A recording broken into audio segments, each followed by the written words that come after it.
A very good morning. You're watching News9 with me, Akshita. And first up, well, it seems like the Ebola virus has created quite a panic across Karnataka. The health department has initiated steps to screen international passengers arriving at Kempegowda International Airport and Mangalore International Airport in Bajpe. Well, we're joined over the phone lines by Health Minister U.T. Khadr. Mr. Khadr, of course, everyone's been talking about the Ebola virus. What are the steps specifically being taken in Karnataka to contain this virus and ensure it doesn't, of course, touch India? This Ebola virus it has come up in our East Africa and it's spread to other small places over there. As a precautionary measure, it is one of the high-risk virus and the medicine is also not available. Yes. The WHO has instructed as a notified disease, and we have, as per the central government's order, we have taken all the precautionary measures. The first stage, our department held a meeting with the Bangalore International Airport people and Mangalore International. So in those two places, the screening will be started for the people who come over there with their request.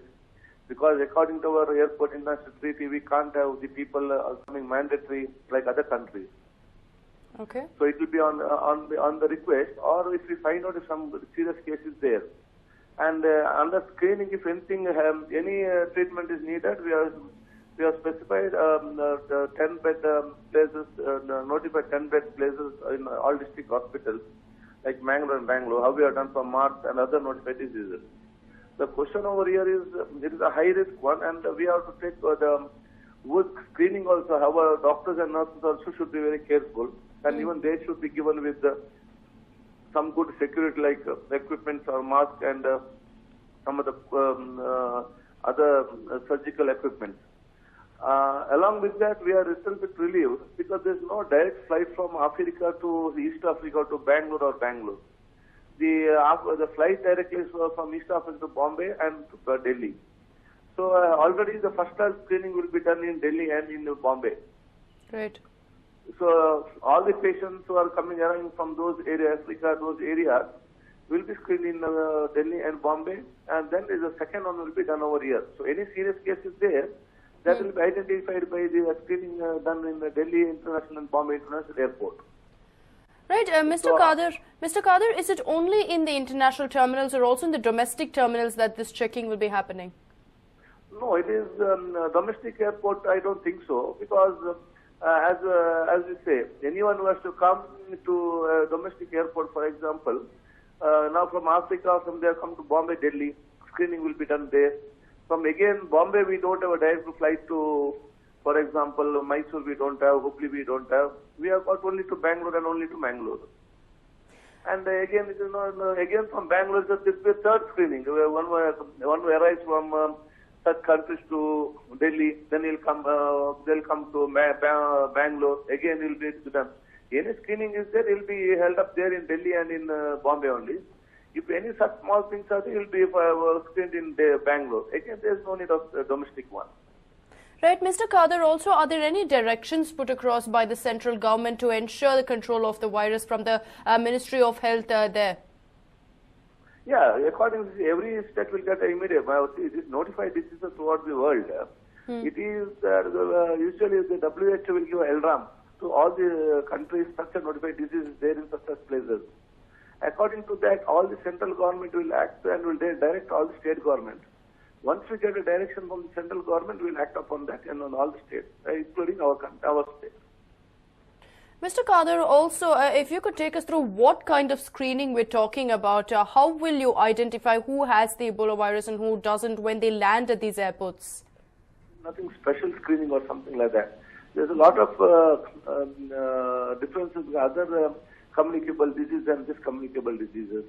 This doesn't come out of cough or doesn't come out on the air. It is very sensitive and high risk by touch something like saliva or blood, some connection in the some test like it's like HIV, some connections of the fluid of the body. Through that it will spread very fast. So there's nothing special screening or something. Only we can see who is like how we screen for Mars only. Middle East syndrome, respiratory syndrome, same screening we are doing over here. Mr. Kadir, also the government is waiting for the WHO guidelines in this case. Any word on when exactly these guidelines are expected to come? No, because usually the WHO will have direct contact with the central government, and I'm not sure because even WHO, this is the first type of virus which has come some of the countries of the areas. We should see what will be the outcome in those. I think I'm not sure, but according to my knowledge, that where is it, Liberia or this East Africa, where this has come up, when starting that virus comes, the immunity will be more, the effect will be more. Then due to some nature, some of the immunity process will come down. We have to see what is the level of this, what is the level of that effective is there in few days to come, and how it will be controlled over there or in the nearby the provinces of that places. Depending on that, I think the WHO will give the guidelines. Mr. Kadir, also, as you might know, there's a huge panic over the Ebola virus, and several people have been talking about how it's reaching India. So as a health minister, if you have any word for all the people watching now, for all the Bengalurians, not to panic. I request and suggest all the people and viewers and the people of our state and country not to panic on anything. Panic doesn't solve any problems. Panics only create problems. So, it is the duty of ours to sit, wait, watch, and then give a solution for that. And the first thing what the public can do is, please don't go to such countries where the communicabilities are alive. Anyone is planning, let him stay for some time, let the problem get over.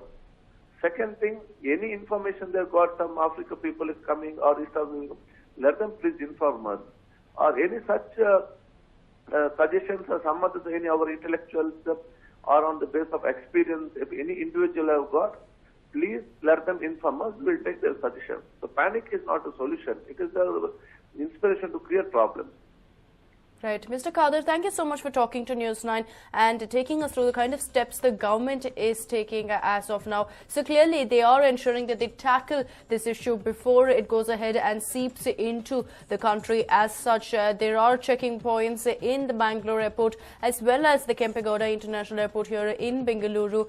We understand that domestic passengers will not be screened. So if you're taking a flight out or if you're landing here, you don't need to worry as such, considering that there won't be any special checking for you. It's only for international flights as well as some flights that land in Bengaluru that are connecting via Delhi, which come from these East African nations. These are the ones that will be checked. Also, Mr. Yuti Kadir has gone on to state that there's absolutely no need to panic as of now. Ebola virus hasn't settled in India, and they will ensure that at no point does it. They're taking all the necessary steps. They're ensuring that if there is any positive case, they are quarantined. So as of now, there's no outbreak as such. This continues to remain an issue in the East African nations, and India so far has remained untouched, and the government has decided that they will act before it becomes too late, that prevention is better than waiting for it to actually settle down.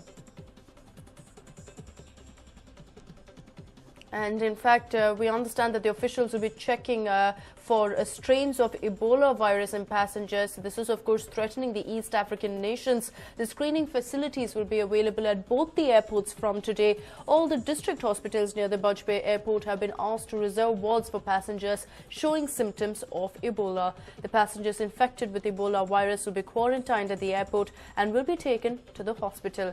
However, there is no major threat to Karnataka as there are no direct flights from East African countries to Mangalore or Bengaluru.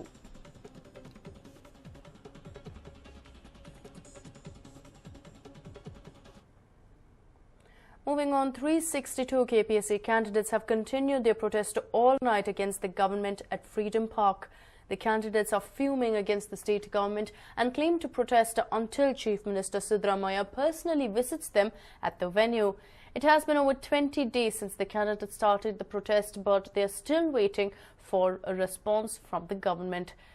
And of course, we will have to wait and watch to see if the Chief Minister does visit Freedom Park. That is the demand of the candidates now. Over the last 2 days, ever since the decision came about from the state government, they have been protesting. They have been gathering in huge numbers. Some of them are also on a hunger strike. Yesterday as well, we saw a suicide attempt. So these candidates are clearly desperate for some answers, for some help even from the government. So now they have demanded the Chief Minister Siddaramaiah come down and meet them. Several of them have voiced their grouse that they believe the government does not understand their plight. But Chief Minister yesterday spoke about the issue and said that there are two ways to look at it: unfair to these candidates or unfair to the ones who were not selected. And that's his view. He claims that either way it will not be fair, which is why he stated that the decision sticks and he is for the scrapping of the candidates who were selected in 2011. So we will have to wait and watch to see if he actually turns up at Freedom Park